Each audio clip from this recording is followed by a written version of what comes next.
कुछ लोग कह रहे हैं कि रफाल फेल हो गया, इसलिए सरकार अब रफाल नहीं खरीदेगी और जो डील हुई थी उसको भी सरकार इसलिए रद्द कर रही है क्योंकि रफाल फेल हो गया।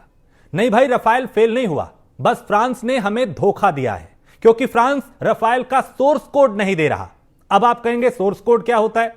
सोर्स कोड का मतलब होता है किसी हथियार प्रणाली जैसे फाइटर जेट, मिसाइल या रडार का वो मूल सॉफ्टवेयर या प्रोग्रामिंग का कोड जिससे वो ऑपरेट होता है। यह किसी भी आधुनिक लड़ाकू विमान की जान होती है। अगर रफाल का सोर्स कोड मिलता है तो भारत उसमें स्वदेशी ब्रह्मोस मिसाइल, इलेक्ट्रॉनिक वॉरफेयर, भारतीय रडार या सैटेलाइट नेटवर्क से लिंकिंग को शामिल करने के साथ साथ भविष्य में अपनी जरूरत के हिसाब से उसे अपग्रेड भी कर सकता है।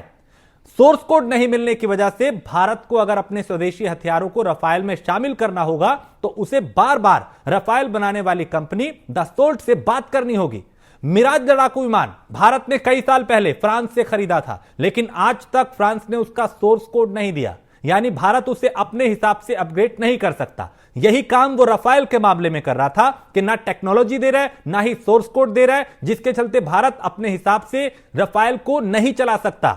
Su-57 जो रशिया का है, रूस हमें कह रहा है कि हम टेक्नोलॉजी भी देंगे, सोर्स कोड भी देंगे और ये 5th जनरेशन का लड़ाकू विमान है। तो हम क्यों रफाल की तरफ भागे जब रूस जैसा भाई और मित्र हमारे साथ है, जो हमें टेक्नोलॉजी दे रहा है, जो हमें सोर्स कोड दे रहा है, तो फिर हमें क्यों अमेरिका और फिर फ्रांस के पीछे भागने की जरूरत है? जरूरत है Su-57 खरीदने की। इसलिए रफाल की डील रद्द हो सकती है आने वाले दिनों में और अब हम रफाल नहीं बल्कि 5th जनरेशन के जो स्टील्थ विमान है, लड़ाकू विमान Su-57, उसे खरीदने की तरफ कदम आगे बढ़ा रहे हैं।